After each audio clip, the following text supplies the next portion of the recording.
4절까지의 말씀입니다. 이사야서 2장 1절에서 4절까지의 말씀 제가 봉독하겠습니다. 아모스의 아들 이사야가 받은 바 유다와 예루살렘에 관한 말씀이라. 말이래 여호와의 전에 산이 모든 산 꼭대기에 굳게 설 것이요 모든 작은 산 위에 뛰어나리니 만방이 그리로 모여들 것이라. 많은 백성이 가며 이르기를 오라 우리가 여호와의 산에 오르며 야곱의 하나님의 전에 이르자. 그가 그의 길을 우리에게 가르치실 것이라. 우리가 그 길로 행하리라 하리니 이는 율법이 시온에서부터 나올 것이요 여호와의 말씀이 예루살렘에서부터 나올 것입니다.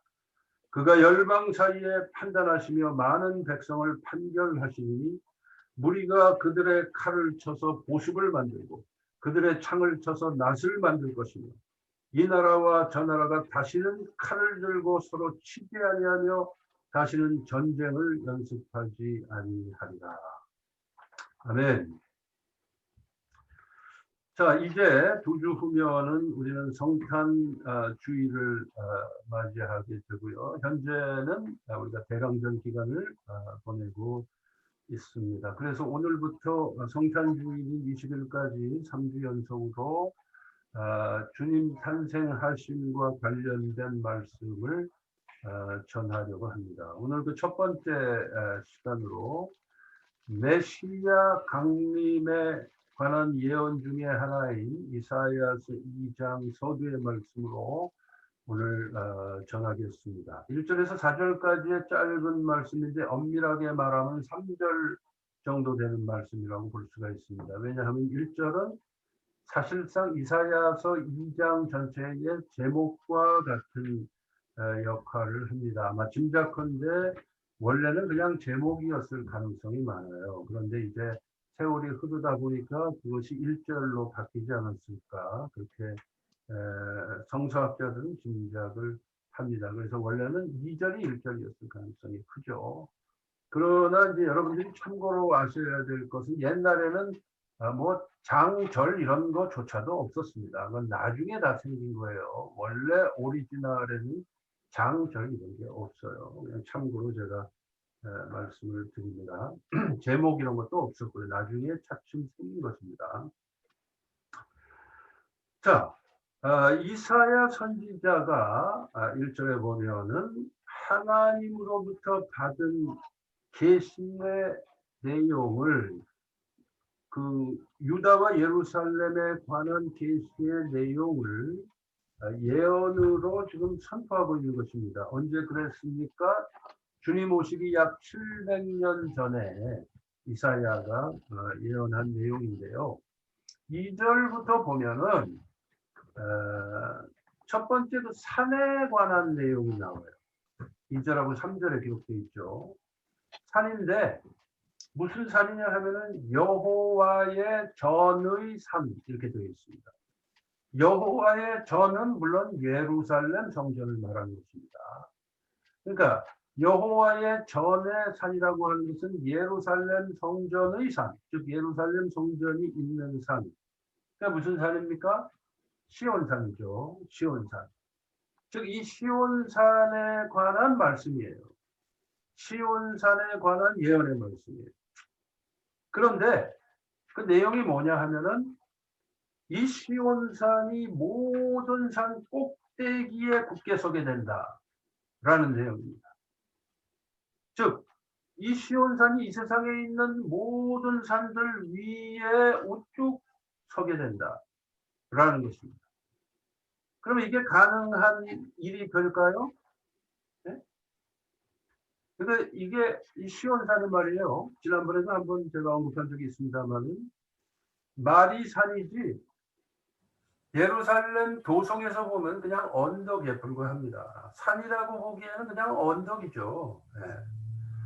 시온산은 지중해 그 해발로부터 따지면은 해발 2510피트 정도 되는 곳입니다.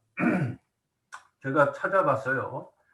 그러니까 이제 미터로 환산하면 765m 정도 되는데 예루살렘 그 도시 예루살렘 도성의 고도가 754m로 되어 있습니다. 시온산은 765m고요. 예루살렘 도성은 사람들 사는데 여기는 754m예요. 그러면 사람들 사는 곳에서부터 시온산은 불과 한 11m 정도 높이밖에 안 됩니다. 11m 정도 높이는 3층 건물 정도 높이밖에 안 돼요. 그래서 산이라고 볼 수가 없죠. 그냥 언덕이다 이제 이렇게 보시면 되겠습니다. 참고로 이것도 제가 한번 찾아봤는데 예루살렘의 가장 낮은 지점인 그 기드론 골짜기라고 있습니다. 성경에도 나오죠. 기드론 골짜기가 해발 약 600m예요. 그러니까 기드론 골짜기로 내려가서 기드론 골짜기 그 밑에서부터 시온산의 높이가 약 165m 정도가 되는데 그 정도의 높이는 어떤 높이냐면요. 우리가 쉽게 이해를 하시기 위해서 서울 사람이 남산을 바라보는 높이하고 비슷하다 이렇게 보시면 되겠습니다. 그러니까 예루살렘 사람들이 사는 도성에서부터는 그냥 언덕에 불과하다. 자, 거기에다가 팔레스타인 인근에서 가장 크고 높은 산이 헐몬산입니다. 이 헐몬산도 성경에 나오는 산이에요. 이 헐몬산이 여러분 아시지만은 요단강의 발원지죠. 이스라엘 현재 이스라엘 북단의 더 북쪽에 있어요. 왼쪽으로는 레바논이 있고 오른쪽으로는 시리아가 있는 큰 산이에요. 그런데 이 헐몬산이 해발 2,800m예요. 백두산이 여러분 몇 미터입니까? 우리 초등학교 시절에 외웠잖아요. 2,744m예요. 그러니까 백두산보다 조금 높은 산이 이제 헐몬산인데 해발 2,800m의 헐몬산하고 해발 765m의 시온산은 비교가 안 되죠. 그 앞에서 명함도 못 내밉니다. 자, 그러니까 하물며 이 세상엔 더 큰 산들이 많아요. 히말라야에 가면 뭐 엄청나게 높은 산들이 많고 알프스에 가도 그렇습니다. 그런데 어떻게 해서 이 시온산이 모든 산 꼭대기에 굳게 선다는 것이냐? 우리가 눈으로 봐도 그거는 말이 안 되는 얘기인데 언제 그렇게 된다고 그랬냐면은 말일에 그렇게 된다는 거예요. 이 말일이라는 것은 예언적 표현입니다. 언제일지는 모르나 장차 하나님께서 정하신 그때가 말일이에요. 뭔가 인간의 역사 속에서 하나의 터닝 포인트가 되는 때가 말일입니다. 그러니까 종말적 개념이면서 구원적 개념이 그 말일이라는 표현 속에 들어있어요. 자, 말일이 되면은 말일에 시온산이 이 세상에 있는 모든 산들 위에 우뚝 서게 될 것이다. 이게 이사야 선지자의 예언이에요. 주님 오시기 700년 전에 하신 한 예언입니다. 그럼 이런 일이 어떻게 벌어지느냐? 뭐 화산이 폭발해가지고 무슨 시온산이 막 높이 올라간다는 얘기냐? 융기가 돼가지고 그게 아니죠. 오늘 이 말씀은 이사야 선지자의 예언이라고 했습니다. 즉 문자적으로 받아들일 수 있는 내용이 아니고 상징적으로 우리가 이 말씀을 해석해야 됩니다. 말일에 언제인지는 모르나 먼 훗날에 하나님이 정하신 그때에 이 시온산이 세상의 모든 산들 위에 우뚝 서게 될 것이다 라는 말씀입니다. 이 시온산은 성전이 있는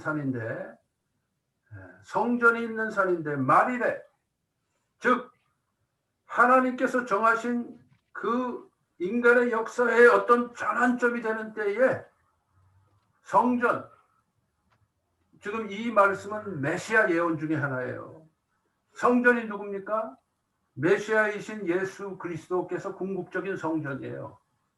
그 주님께서도 그렇게 말씀을 하셨습니다. 너희가 이 성전을 헐라 내가 사흘 만에 다시 세우리라 하셨을 때 예수님 당신 자신을 가리켰다라고 복음서에 분명하게 밝히고 있습니다. 예수님이 궁극적 성전입니다. 그렇죠? 우리 누가복음을 주일날 제가 강의를 하면서 이미 설명을 여러 차례 드린 바가 있습니다. 예수님이 성전이요, 또 동시에 교회가 성전입니다. 그리고 그 교회의 머리가 예수님입니다. 아멘입니까? 그런데 이 예언은 예수님이 이 땅에 오시기 700년 전에 이사야 선지자가 한 예언이라고 했습니다. 즉 메시아이신 주님이 이 땅에 오시는 때가 말일인 거예요. 여기서 지칭하고 있는 말일이 바로 그때인 거예요. 예수님의 강림하실 때가 말일, 그때가 되면, 즉 메시아이신 그리스도께서 이 땅에 오시면 그 예수님이 머리가 되셔서 통치하시는 교회는 이 세상에서 가장 높은 곳에 위치하게 될 것이다. 그런 뜻이 됩니다. 가장 높은 곳이라는 것은 권위를 상징하는 거예요. 영적 권위를 상징하는 것입니다. 세상적 권위가 아니고 영적 권위를 상징하는 거예요. 말일에, 즉 주님이 강림하시면 교회가 서게 될 것이고, 그 교회의 영적 권위는 이 세상의 어떤 작은 산들, 시온산 말고 다른 산들, 즉 이 세상의 어떤 권위들보다도 가장 높은 권위를 지니게 될 것이다 라는 뜻이 됩니다. 이 말씀의 뜻이 그렇게 됩니다. 그렇다면 다른 산들, 다른 작은 산들은 뭘 상징할까요? 그것들은 이 세상에 있는 권위들을 말해요. 교회의 영적 권위보다는 하등의 권위들, 이 세상에 있는 권위들, 즉 각 나라들, 민족들, 문화, 종교, 언어 이런 것들을 총칭하는 말이라고 볼 수가 있습니다. 그 모든 낮은 권위들이 권위의 최고봉인 교회 앞에, 왜 그 교회는 머리가 예수 그리스도이시기 때문에 그렇습니다. 권위의 최고봉인 교회 앞에 영적으로 머리를 숙이게 될 것이다 라는 것입니다. 왜냐? 그 교회의 머리는 구주 예수 그리스도이시기 때문에, 이 세상을 구원하실 예수 그리스도이시기 때문인 것입니다. 자, 그러면은 사람들의 눈에 보이는 교회의 권위라는 것은 구체적으로 뭘까요? 3절에 나와요. 2절 마지막에서 3절을 제가 다시 한번 읽겠습니다. 만방이, 여기서 말하는 이 작은 산들을 포함하는 만방이 그리로 모여들 것이라. 많은 백성이 가며 이르기를 오라, 우리가 여호와의 산에 오르며 야곱의 하나님의 전에 이르자. 그가 그의 길을 우리에게 가르치실 것이라, 우리가 그 길로 행하리라 그랬습니다. 자, 여기서 핵심은 뭐냐? 그가 누굽니까? 그리스도죠. 그가 그의 길을, 그리스도가 그리스도의 길을 우리에게 가르치실 것이라, 우리가 그 길로 행하리라 그랬습니다. 즉 사람들이 교회를 향해 모여드는 이유는 그가, 즉 그리스도가 그리스도의 길을 그들에게 가르쳐 주실 것이기 때문이라는 거예요. 그러면 그 그리스도의 길이 다른 말로 뭡니까? 복음이죠. 진리인 복음이죠. 네. 그런데 그 복음은 모든 민족과 인종과 언어와 문화를 그리고 종교를 초월하는 절대 진리가 되는 것입니다. 그래서 이 세상에 존재하는 모든 작은 산들, 즉 작은 권위들이 복음이라는 최고의 권위 앞으로 모여들면서 복음을 듣고 배우고 행하게 될 것이라는 거예요. 이 사실을 이사야 선지자는 주님 오시기 700년 전에 예언을 했습니다. 오늘 이 말씀을 통해서 예언을 했어요. 네. 언제 그렇게 된다고요? 말일에 그렇게 된다. 즉 그리스도께서 강림하시면 그렇게 된다는 거예요. 그러니까 예수님의 탄생의 목적이 어디 있느냐? 복음을 통해서, 절대 진리인 복음을 통해서 이 세상에 존재하는 모든 다른 작은 권위들이 그 앞에 고개를 숙이고 그리스도 앞으로 나오는 일이 생기게 됩니다. 교회를 향해서 몰려드는 일이 생기게 될 것이다 라는 것입니다.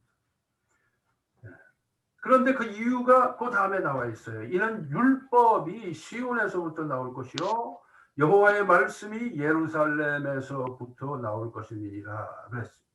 즉 주님이 강림하시면은 모든 민족들이 자신들이 진리에 대해서 무지했다라는 사실을 깨닫고 그리스도의 가르침을 간절히 원해서 예수 그리스도 앞으로 나와서 복음을 배우며 살기를 원하게 된다라는 거예요. 네. 자, 그러면 그 복음의 본질이 뭐냐? 4절에 나와 있습니다. 마지막 절인 4절에 그 복음의 본질이 나와 있어요. 복음의 본질은 한마디로 말해서 사랑입니다.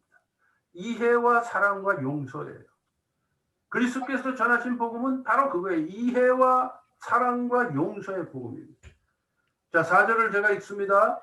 그가 열방 사이에 판단하시며 많은 백성을 판결하시리니 무리가 그들의 칼을 쳐서 보습을 만들고 그들의 창을 쳐서 낫을 만들 것이며 이 나라와 저 나라가 다시는 칼을 들고 서로 치지 아니하며 다시는 전쟁을 연습하지 아니하리라. 우리 한반도의 평화와 관련이 있는 말씀일까요? 당연히 관련이 있는 말씀이죠. 성경 말씀은 모든 상황에 다 적용되어져야 할 말씀입니다. 그러니까 우리 한반도의 상황에도 적용되어져야 될 말씀이 바로 이 말씀입니다. 자, 복음이 선포되고 복음이라고 일컬어지는 하나님의 진리가 선포되면 그 복음을 듣고 깨달아서 행하게 되면은 나타나는 결과가 무엇이냐? 한마디로 칼이 보습으로 바뀌고 창이 낫으로 바뀌는 역사입니다. 칼이 보습으로 창은 낫으로. 오늘 설교 제목인데 이 보습이라는 말은 요즘에 우리가 잘 안 쓰는 말인데 쟁기를 말해요. 땅을 가는 그 쟁기. 그러니까 칼이 쟁기로 바뀌고 창은 낫으로 바뀐다는 거예요. 다시 말하면 전쟁 무기가 농기구로 바뀌는 것입니다. 파괴의 도구가 변해서 생산의 도구로, 건설의 도구로 바뀌는 것입니다. 그게 복음의 능력이라는 거예요. 예수님께서 이 세상에 오신 목적이 그거라는 거예요. 예수님께서 이 세상에 오신 목적이 이 세상에 오셔서 사람을 구원하시게 되면 그 구원받은 백성들이 예수 그리스도로부터 복음을 배우게 되면 바로 그런 삶의 모습으로 바뀌게 된다는 거예요. 근데 그 안에는 모든 작은 산들이 포함돼요. 나라와 민족과 방언과 말이에요. 문화와 이런 게 뭐 다른 종교까지도 다 예수 그리스도의 그 복음 앞에 다 순종을 하고 바뀌게 된다. 또 그렇게 돼야 되는 거예요. 그것이 사실은 교회의 선교의 일환이기도 해야 되는 것이죠. 지난 2011년 4월 1일에 지금부터 9년 반 전인데 미국의 플로리다의 그 게인스빌이라는 곳에 있는 그 테리 존스라는 그 목사님이 있는데 교파 소속이 없는 목사인데 자기 교회에서 이슬람교 회교도들이 경전으로 떠받든 그 코란을 상대로 해서 모의 재판을 벌입니다. 그리고 그 코란에 대해서 유죄 판결을 내려요. 그리고 나서 그 코란을 불태운 사건이 있었는데 이 소식이 전 세계에 타전이 되면서 회교도들이 분노한 그런 사건이 있습니다. 물론 그 결과 그 테리 존스 목사는 살해 위협도 당하고 그랬습니다. 여러분 아마 어렴풋이 기억하실 거예요. 그런데 희한한 건 이건 여담입니다만 그 테리 존스가 2015년에 미국 대통령이 출마하겠다고 선언하기도 했던 사람입니다. 네. 자, 여러분이 최근에 뉴스를 보셔서 아시겠지만은 지난 10월에는 프랑스의 중학교 역사 교사인 사뮤엘 파티라는 교사가 수업 도중에 그 이슬람교의 창시자인 무함마드를 풍자한 프랑스의 주간지의 만평을 이렇게 보여주면서 무함마드를 막 비난하고 비방하는 그런 일이 있었는데 그 사람이 얼마 후에 이슬람 극단주의자 그 테러리스트에 의해서 살해당하는 사건이 발생해서 프랑스를 뒤집어 놨어요. 그러자 프랑스의 마크롱 대통령이 이렇게 공개적으로 말을 한 것입니다. 이슬람은 오늘날 전 세계적으로 위기에 처한 종교이고 이슬람 분리주의에 대해 세속주의를 강화하는 내용의 법안 초안을 공개하겠다 그랬습니다. 그러자 여기에 대해서 즉각 반응을 보인 사람이 터키 대통령이죠. 최근에 며칠 전에도 기사가 떴었는데요. 터키의 그 에르도안 대통령이 마크롱을 향해서 뭐라 그러냐, 당신들이야말로, 당신들이라는 건 서방의 지도자들을 말하는 거예요. 당신들이야말로 진정한 의미의 파시스트다.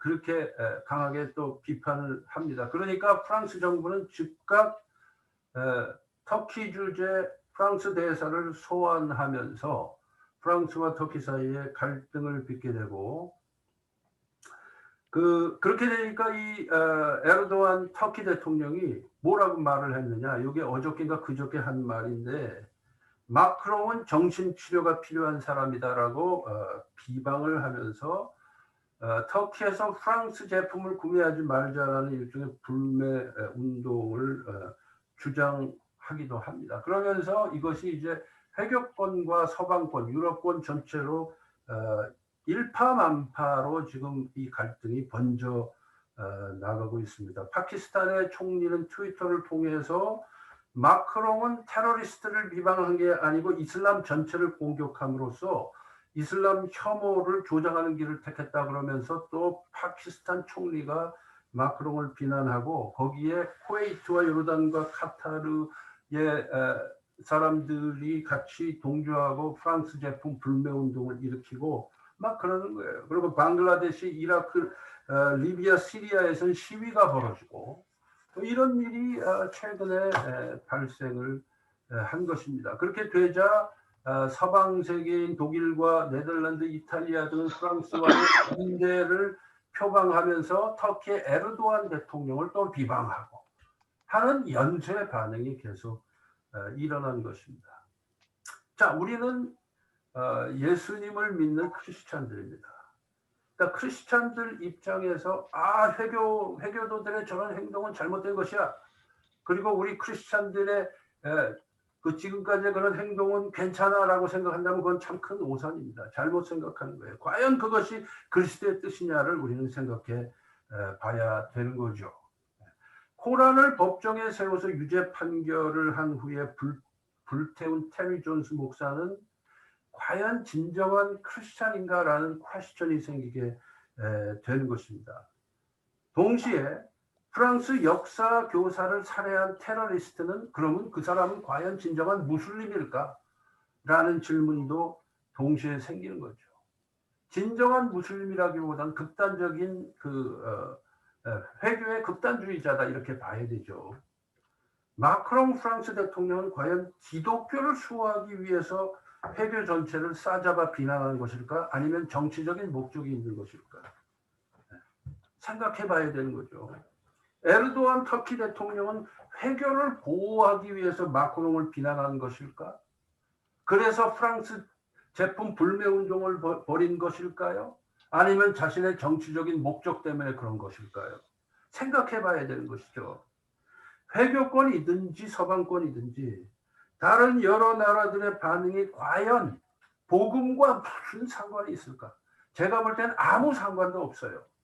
오히려 방해 요인만 될 뿐입니다. 한마디로 잘라서 표현한다면 이들의 모든 사고방식과 행동은 예수님께서 우리에게 가르치신 복음과는 아무 상관이 없고 오히려 복음 전파의 걸림돌밖에 안 된다. 코란을 불태우는 게 복음 전파에 도움이 될까요? 방해가 될까요? 회교권에서 선교하시는 선교사님들에게 도움이 될까요? 방해가 될까요? 우리가 한번 생각해 봐야 되는 거예요. 강 건너 불구경하듯 생각하면 안 된다 이래. 그게 아니란 말이죠. 만일 코란을 불태우는 것이 정당한 것이라면은 아마 예수님도 그 당시에 랍비들이 만들어 놓은 수많은 탈무드를 불태우셨을지도 몰라요. 근데 예수님은 그렇게 안 하셨거든요. 빌라도와 싸우셨을 것이고 바리새인 사두개인들하고 전쟁을 벌였을지도 몰라요. 근데 예수님은 전혀 그렇게 안 하셨거든요. 칼을 들었던 베드로를 꾸짖으신 분이 예수님이거든요. 예수님의 가르침은 무엇입니까? 이사야 선지자가 주님 오시기 700년 전에 예언한 이 내용 속에 주님의 모습이 그대로 들어있어요. 주님이 오셔서 복음이 전파되고 그 복음을 사람들이 믿으면 어떻게 된다고 그랬습니까? 칼이 변해서 쟁기로 변하고 창이 변해서 낫이 된다라는 말씀입니다. 코란을 불태워서 회교도들의 자존심을 짓밟는 것이지 우리 주님이 가르치시는 복음을 전파하는 건 아니잖아요. 그렇죠? 우리는 그런 일을 할 시간에 그런 거에 신경 쓰고 노력할 시간에 복음을 더 잘하는 데 노력을 하고 신경을 써야 되는 것입니다. 아멘입니까? 왜냐? 그것이 오늘 말씀을 보니까 주님이 오신 목적이기 때문입니다. 북한의 핵무기가 버젓이 있는데 종전선언이 될까요? 진정한 종전선언은 과연 언제 될 수 있을까요? 복음이 북한 땅에 자유롭게 선포되는 날이 진정한 종전선언입니다. 오늘 이 말씀을 보면 분명하게 해답이 나와 있어요. 왜냐? 복음이 북한 땅에 들어가서 능력을 발휘하게 되면은 그때는 핵무기가 변해서 원자력 발전소가 될 것이고 탱크가 변해서 트랙터가 될 것이기 때문에 그렇습니다. 우리는 그런 세상에 복음으로 속히 오기를 소망하는 것입니다. 특별히 주님이 오신 이 대강절에 우리가 바라는 한국 사람으로서 바라는 바 중에 하나가 되어야 할 것입니다. 교회의 방향은 항상 말씀을 통해서 정해져 있습니다. 거기에서 우리가 어긋나서는 안 돼요. 우리 신앙인들의 목적은 분명해야 됩니다. 그리스도의 목적이 곧 나의 목적이 돼야 돼요. 그리스도가 이 세상에 오신 그 목적이 곧 내 인생의 목적이 돼야 되는 거거든요. 그거 이외에 다른 거는 아무것도 우리는 신경 쓸 게 없습니다. 그 안에 모든 것이 용해되어서 우리 인생의 모든 방향성이 거기서 나오는 거거든요. 즉 교회는 그리고 우리 신앙인들은 평화의 복음의 부단한 전파, 그것이 목적이 되어야 됩니다. 다른 데 신경 쓸 시간이 있으면 거기에 신경 써야 돼요. 쓸데없는 데 신경 쓰다가 오히려 복음 전파에 방해율이 돼서는 안 된다라는 거예요, 교회가. 그러면 안 돼요. 교회는 선교를 해야지 남을 비방함으로 복음의 걸림돌이 돼서는 안 돼요. 믿으십니까? 기도하시겠습니다. 하나님 아버지, 주님께서 이 세상에 오셨을 때는 평화의 왕으로 오셨음을 기억합니다. 그래서 주님의 복음을 받아들이고 믿고 행하는 우리의 삶 속에는 칼과 창이 쟁기와 낫으로 바뀌고 파괴의 도구가 건설과 생산의 도구로 바뀌는 그러한 일들이 일어나야 될 줄로 믿습니다. 개인적으로도 그러해야 하겠고 가정적으로, 교회적으로, 교계적으로, 국가와 민족도 그러해야 하겠습니다. 주님의 그 큰 산 시온산 앞에 우리의 작은 산들을 다 복속시키는 그런 삶의 분명한 방향성을 우리가 지녀야 할 줄로 믿습니다. 그렇게 살도록 주님 도와주옵소서. 우리 주님 예수님의 이름으로 기도하옵나이다. 아멘.